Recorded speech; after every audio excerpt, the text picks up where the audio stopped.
Hello everyone. In this video we're going to look at the pass builder again, but this time instead of having our code look at the scene graph, what we're going to do is we're going to look at the USD stage to get all of our locations.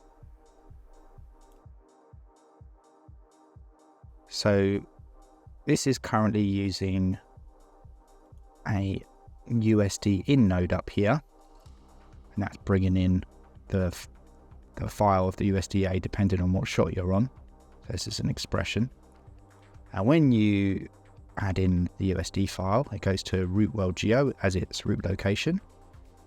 And if we go into USD here and our args, we have the file name here, and then as you go through and you set variants, etc., it will add that as part of the session, and you'll have all of your variants. Anything you change in here that's USD based will be added into this session. So another way we could do it is, instead of looking at that scene graph root world geolocation and its children, we could create the USD stage using this information and then find the children locations. I'll just delete that on there. That's when we messed up the code. Okay, so just going to straight up copy and paste this guy in here, and I'll explain what I'm doing. So we're bringing in the USD SDF and USD utils from the Pixar module, and we're importing hashlib and USD Katana as well. All of this stuff is the normal stuff that we've been setting up. So root node, get the shot, get a node. So any old node, I'm just getting the render settings node. And then the location of root world geo is where our USD is. Same again about getting all of the options. It's all pretty straightforward. And then again, we're getting the geo producer, but instead what we're going to do is we're going to get info.usd op args, and from there we're going to get the session and file name. Now if there is a file name, then we want to get the value, and if there is not a session, then we're going to create a group attribute that's just like an empty session, and then we're going to use a group builder to create all of this to create the stage.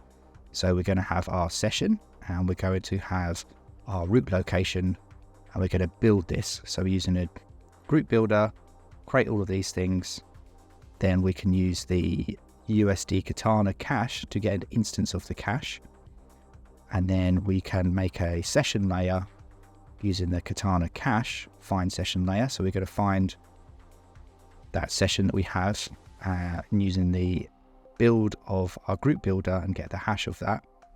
So that's our session layer. Now we can build the stage. So we can say usd.stage.open, and we'll give it our root layer as the SDF of finding the file name. So that's going to give us one SDF layer, and then the session layer is our session layer. And once that is done, we can get the root prim, which is going to be at the top level of the stage, which is slash, and then get the children, and then we can say for child prim in children, get the name. And if the name is not in the locations, add the name. Add on if it's not cam as well.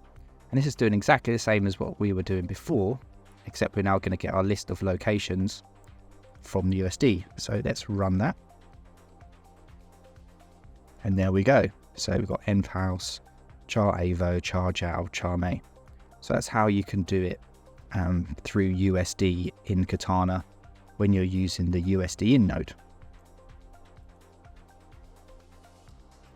Now, there is a new way of doing it as of Katana 6.5 and 7, where you can build the stage using USD nodes like this.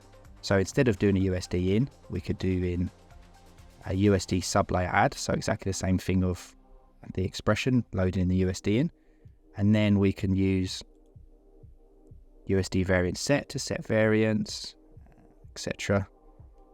And we can do the same thing with this one, except this is a little bit easier. So I'll run this code and we'll have a look at that. So for this one, again, we're doing the same thing. We're getting the root location. This time we're going to get this node, which is at the end, the armchair material node. This one here. And get the shots, etc. And now instead, we'll get the producer. What we could do is we can use the node's USD API to get the stage of our node. And if there is a stage, then we can get from the Katana stage to the full USD stage using get USD stage. And then it's the same thing again. You get the root prim and then the children and then for child prim and then print out the locations.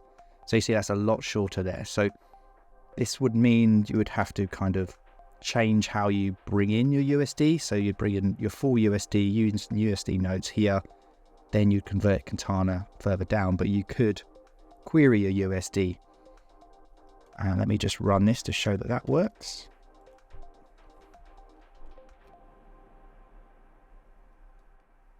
And there we go, we have our locations. Now, what I'm doing is, using USD locations here to get the prims, but then you could also say build new prims based around what you find as your render layers. And we could also, instead of just looking at, what is at the root prim and finding the things underneath, or going to root world geo and finding the scene graph locations underneath, what we could do is use something like collections instead. And you could say, if this collection matches and it's found, then I want to make a render pass for this because it exists. That kind of stuff. And you can really build up all of your render nodes through all these kind of complex collections or prims or anything that you want to do. So hopefully this will give you lots of good ideas. Finally, let's actually render something to make sure that it works. So if we render this env house, what we'd expect to hopefully see is just the house, and then we'll see the shadow of Zhao here. And that will conclude this lovely tutorial. And it's been a bit of a long one, but I think it's quite good to see lots of different steps that you can do to build stuff. Here we go.